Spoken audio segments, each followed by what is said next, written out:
Hello friends, एक बार फिर आपका स्वागत है इंग्लिश गुरु चैनल में। इस वीडियो में 12 फ्रेजेस हैं जिनको बहुत आसान तरीके से और सेंटेंसेस की हेल्प से मैंने आपको समझाने की कोशिश की है।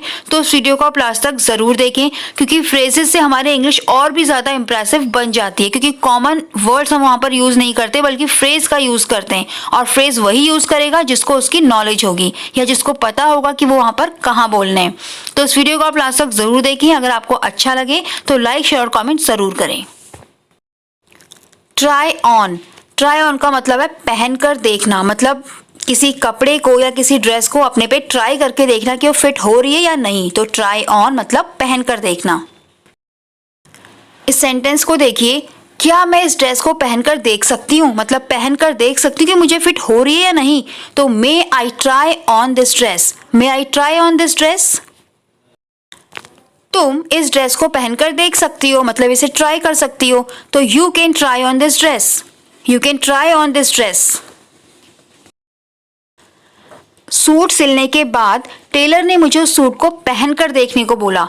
तो after stitching the suit the tailor asked me to try on that suit. After stitching the suit the tailor asked me to try on that suit. Watch over, watch over का मतलब होता है निगरानी करना, बहुत ध्यान से देखभाल करना किसी चीज़ की। तो वॉच ओवर मतलब निगरानी करना। कृपया मेरे वापस आने तक मेरे सामान को भी देख लेना, बोलते ना मेरे सामान को भी देखना या देख लेना। तो please watch over my luggage until I return, please watch over my luggage until I return. घर की देखभाल करने के लिए कोई चौकीदार नहीं था। देखभाल करना मतलब वही है निगरानी करना। तो there was no watchman to watch over the house, there was no watchman to watch over the house. आजकल बच्चों का ध्यान देना बहुत ज़रूरी है। वैसे हम सेंटेंस को ऐसे बोलते, nowadays it is very important to pay attention to children. ये सेंटेंस बिल्कुल ठीक है, लेकिन हम यहाँ पर फ्रेज का यूज़ कर रहे हैं। तो nowadays it is very important to watch over to children, nowadays it is very important to watch over to children। black sheep, black sheep का मतलब बदनाम आदमी, यानी कि जिसकी कोई इज्जत ना हो। वह अपने दोस्तों के ग्रुप में बदनाम है। वैसे हम बोलेंगे he is infamous in his group of friends, लेकिन यहाँ पर हम बोलेंगे he is the black sheep in his group of friends, he is the black sheep in his group of friends। ऐसे बदनाम आदमी से कौन बात करेगा। तो who will talk to such a black sheep, who will talk to such a black sheep।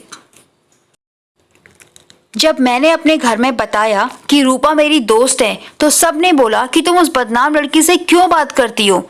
When I told in my house that Rupa is my friend, everyone said, why do you talk to that black sheep?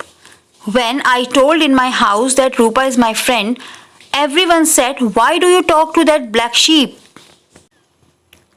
Bring to light, bring to light का मतलब राज खोलना, प्रकट करना, मतलब जो बात नहीं पता थी उसको सबके सामने लाना, प्रकाश में लाना, तो उसको बोलते हैं bring to light। आजकल YouTube में, टीवी में, सब जगह सुशांत के मर्डर केस की बात चल रही है। तो सुशांत की हत्या की जांच से रिया चक्रवर्ती के बारे में कई नए तथ्य सामने आए, मतलब उसके बारे में पता चला है। तो the investigation of Sushant murder brought to light several new facts about Rhea Chakraborty. The investigation of Sushant murder brought to light several new facts about Rhea Chakraborty. मैं आपके सभी नेगेटिव पॉइंट्स को आपके शिक्षकों के सामने लाऊंगा, मतलब आपके टीचर्स को बता दूंगा। तो I will bring to light all the negative points of yours to your teachers, I will bring to light all the negative points of yours to your teachers. मैं आपके सभी गलत कामों को बता दूंगा, यानी कि सबको बता दूंगा। तो I will bring to light all your wrong deeds, I will bring to light all your wrong deeds। Close shave या फिर नैरो स्केप, दोनों का अर्थ एक है, बाल बाल बचना।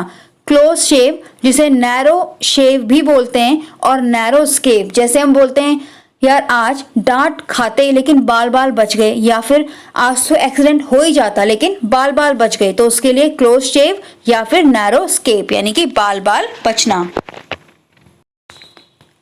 उस बस ने लगभग मुझे टक्कर मार ही दी थी, बाल बाल बच गया। That bus almost hit me, what a close shave. That bus almost hit me, what a close shave. What a close shave मतलब क्या बचा, मतलब बाल बाल बचा, तो उसको बोलेंगे what a close shave. आज मैं बाल बाल बचा या फिर आज मैं बाल बाल बच गया। I had a close shave today. I had a close shave today. Close shave की जगह narrow scrape भी यूज होता है क्योंकि दोनों का अर्थ एक ही है, बाल बाल बचना। Get rid of, get rid of का मतलब पीछा छुड़ाना, छुटकारा पाना या फिर मुक्त होना। जैसे अगर हम किसी चीज से बहुत ज्यादा परेशान हो जाए तो हम बोलते हैं ना कैसे पीछा छुड़ाऊं या फिर कैसे से छुटकारा पाएं, तो उसके लिए गेट रिड ऑफ। क्या आप मुझसे छुटकारा पाने की कोशिश कर रहे हैं? Are you trying to get rid of me? Are you trying to get rid of me? क्या मैं इन पिंपल्स से छुटकारा पा सकता हूं? Can I get rid of these pimples? Can I get rid of these pimples? ये cream आपके pimple से छुटकारा पाने में बहुत मदद करती है। This cream helps a lot to get rid of your pimples. This cream helps a lot to get rid of your pimples. Next है dead tired. Dead tired का मतलब होता है बहुत थका हुआ, यानी कि थक कर बिल्कुल चूर होना, जो चूर हो गया हो उसके लिए हम बोलेंगे dead tired. मैं बहुत थक गया हूं। अगर सिंपली आप इस सेंटेंस को बोलेंगे तो आप बोलेंगे I am very tired, लेकिन यहां पर आप बोलेंगे I am dead tired. इसका मतलब ये है कि बहुत थकना। डेड टायर्ड अपने आप में कंप्लीट है ये बताने के लिए कि इसका अर्थ है बहुत ज्यादा थकना, थक के चूर हो जाना। 10 किलोमीटर चलने के बाद मैं बहुत थक गया था। I was dead tired after walking 10 kilometers. I was dead tired after walking 10 kilometers. मैं बहुत थक गया था इसलिए सो गया, या फिर ये भी हो सकता है मैं थक के चूर हो गया था इसलिए सो गया। I was dead tired so fell asleep. I was dead tired so fell asleep. Room for improvement यानी कि सुधार की गुंजाइश, मतलब कोई काम अच्छा हुआ है लेकिन फिर भी वो और अच्छा हो सकता है, तो उसके लिए फ्रेज है room for improvement. आपका काम बेहतर है लेकिन अभी भी सुधार की गुंजाइश है, मतलब अभी भी आप और इम्प्रूव कर सकते हो। Your work is better but there is still room for improvement. Your work is better but there is still room for improvement.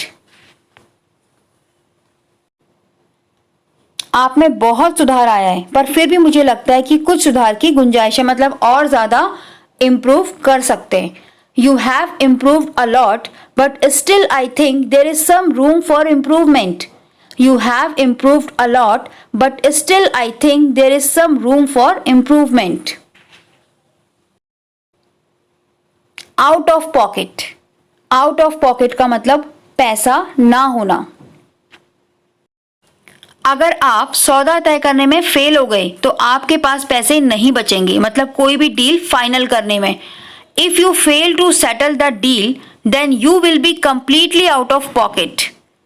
If you fail to settle the deal, then you will be completely out of pocket. मतलब आपके पास पैसे नहीं बचेंगे। अभी मेरे पास पैसे नहीं है, वैसे सेंटेंस को आप कैसे बोलते हैं? I don't have money right now. लेकिन यहां पर आप बोलेंगे I am out of pocket right now. I am out of pocket right now. Lockdown में सुसाइड की बहुत खबरें आ रही हैं क्योंकि काम ना होने के कारण लोगों के पास पैसे ही नहीं है। तो there is a lot of news of suicide in the lockdown because people are out of pocket due to lack of work. There is a lot of news of suicide in the lockdown because people are out of pocket due to lack of work. Now and then. Now and then का मतलब कभी कभी या फिर कभी कभार। हम कभी कभी लंच पर मिलते हैं। वैसे सेंटेंस को बोलेंगे sometimes we meet at lunch, लेकिन यहां पर है we meet at lunch now and then. We meet at lunch now and then. कभी कभी तुम बेवकूफों की तरह व्यवहार करते हो। Now and then you behave like an idiot. Now and then you behave like an idiot. In a fix. In a fix का मतलब दुविधा में पड़ना, मतलब क्या करें क्या ना करें। मैं इस दुविधा में हूं कि क्या करना चाहिए और क्या नहीं करना चाहिए। I am in a fix about what to do and what not to do. I am in a fix about what to do and what not to do. तुम्हारी वजह से मैं दुविधा में हूं। I am in a fix because of you. I am in a fix because of you.